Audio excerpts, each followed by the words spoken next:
Hi, it's good for children to see LGBTQ lives and LGBTQ people. And it's not just good, it's wonderful.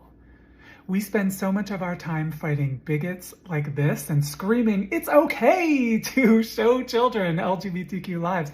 But it's not just okay, it's not just good. It's perfect, it's wonderful, it's beautiful. Number one, we exist. So you're going to prepare children for the real world and to interact with all kinds of people. But number two, what do kids learn from us? Resilience, self-kindness.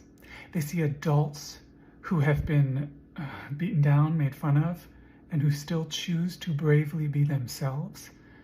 If that's not a perfect lesson that all children need, I don't know what is.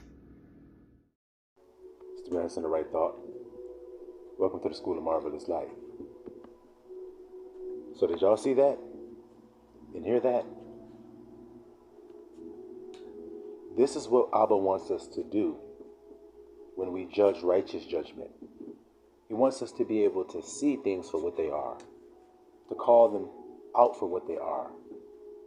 In this case, did this man curse, as you would call cursing? Did he cuss?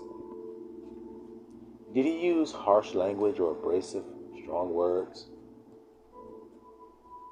No, he didn't.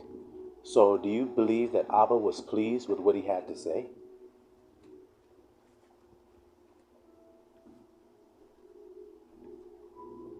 So do you see how removing cuss words out of your words doesn't actually make your words pure? Your words are still corrupt. So then why clean the cuss words if that doesn't make my words clean? You hear what I'm saying to you? That man used no cuss words, so then he cleaned all the curse words out of his words. But his words were very harmful. He was speaking to children, wasn't he? He said, what are children going to learn from us? Self-kindness, love, bravery, and courage. Is that what he said? So, these things that he's saying, are they true? Is he lying? Is he actually deceiving children? That's why it's impure. That's why you all agree with me that what he had to say was wrong. It wasn't because whether he was cussing or not. It was because he's lying. Isn't that right, people? So does that confirm what I said in my video last? Does it confirm it, guys? Or is this just something the grandson is making up so that he can keep on cussing in his videos because he liked doing that? What do I get out of doing that? What do I gain from doing that? So then why do you think I'm doing it to gain something? Y'all ain't paying me for saying it. I ain't getting no back rubs for saying it. I ain't getting no hot meal for saying it.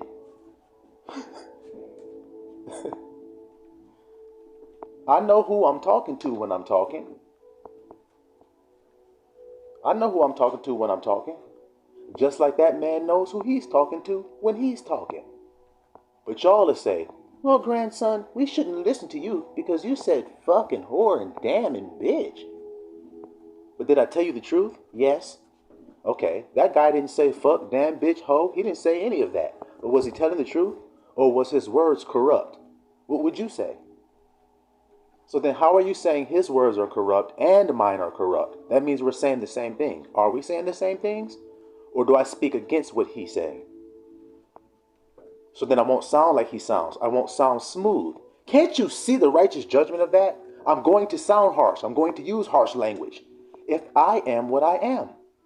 And if you know what I am, then you'll understand why I'm speaking the way that I'm speaking. Why I'm not speaking smooth. Was that man speaking smooth things? Now, what does God say about people who do that? They are pleasing to him, or he hates that?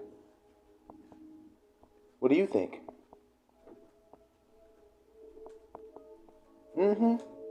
I'll tell you like this. You'll say, oh, children shouldn't listen to what the grandson said because of all that cussing that he did in there. But you'll say, well, that guy didn't cuss, so are you going to let your kid hear what he has to say? Well, no. Okay, so what does that man have to do in order for you to let your kid listen to him? What does he have to do with all his words? He can't clean cuss words out because he doesn't have that. So then what does he need to do? You would say, stop lying and trying to deceive. That's what God said.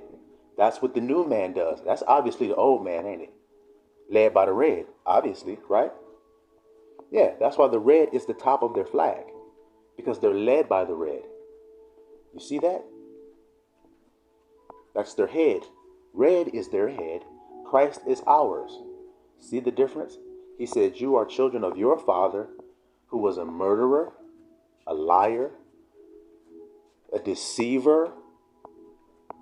So is he a child of God, the man that you heard talking, or is he a child of his father, the devil, a deceiver? So then if I want to deceive you, then of course I'm not going to cuss. Because I want to trick you. I want you to think I'm good. Like that man wants kids to think of him. See? So I'm not going to say things to offend you. I'm not going to say things that cut you. I'm not going to say things that hurt your feelings. But the scripture says, spare not when I talk. So I got a question for you guys. What am I sparing not? When you're about to kill somebody, they say, spare me, spare me. And I say, I spare you not. What does that mean I'm going to do? If I'm about to whoop my kid and they say, spare me, and I said, I spare you not. What does that mean I'm going to do to my kid? So then if I'm talking to you and you say, spare me, in other words, tone it down, change it, what am I supposed to do? Okay, now what did you see me do? Defend what I did with the truth of God. And now Abba wakes me up and says, now take this message here. This man isn't cussing or doing anything that you were accused of doing. But yet he is doing the thing that I hate. Now ask them if they hate the same thing I hate. Ask them. Then you guys are going to look at it and go, oh no, what he said was fine. Is that what you guys are going to do? No, I don't see anything wrong with what he said. That's a great message. Well, Abba says that a man shall not wear what pertains to a woman. What did you see in that video? So then he's deceiving, lying. He's also doing what God said don't do. The Most High said the effeminate should not enter into the kingdom of heaven. Was that man effeminate? So then am I making that up? Or is that what God said?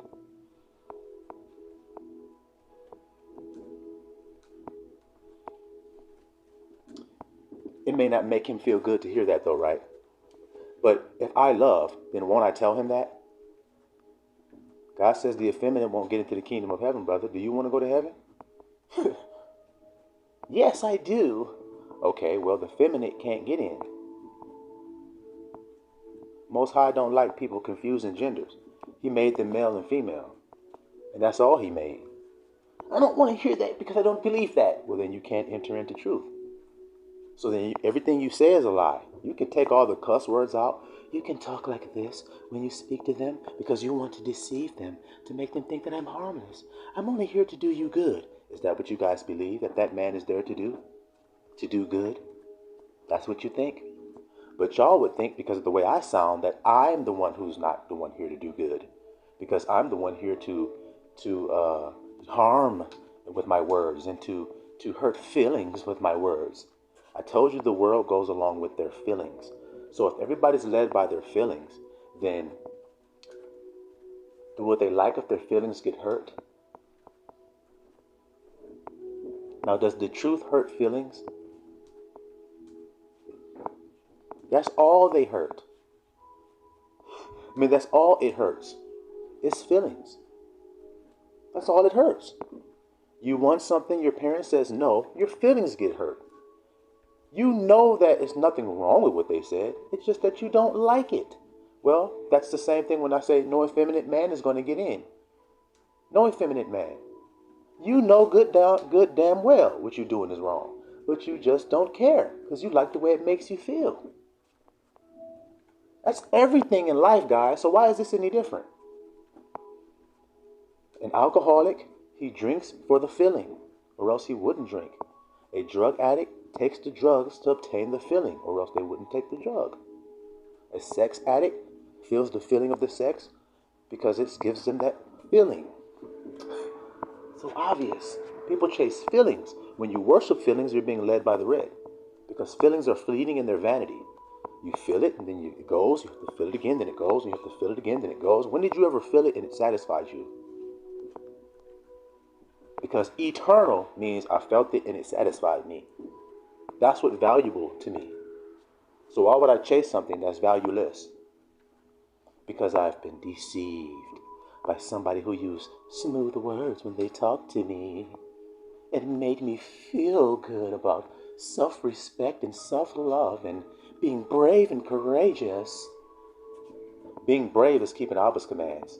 Being courageous is separating from the world when the whole world is going that way and you step and say, I'm not going that way, I'm going the narrow path. That's brave and courageous. Because the Most High said the fearful and the unbelieving won't get in. So fearful and unbelieving sounds vastly different from brave and courageous. Don't it? How many times did he have to tell the children of Israel, fear not, fear not, be of good cheer, fear not, fear not, fear not. He don't want you afraid, then obviously does he? Because when you're afraid, you don't love.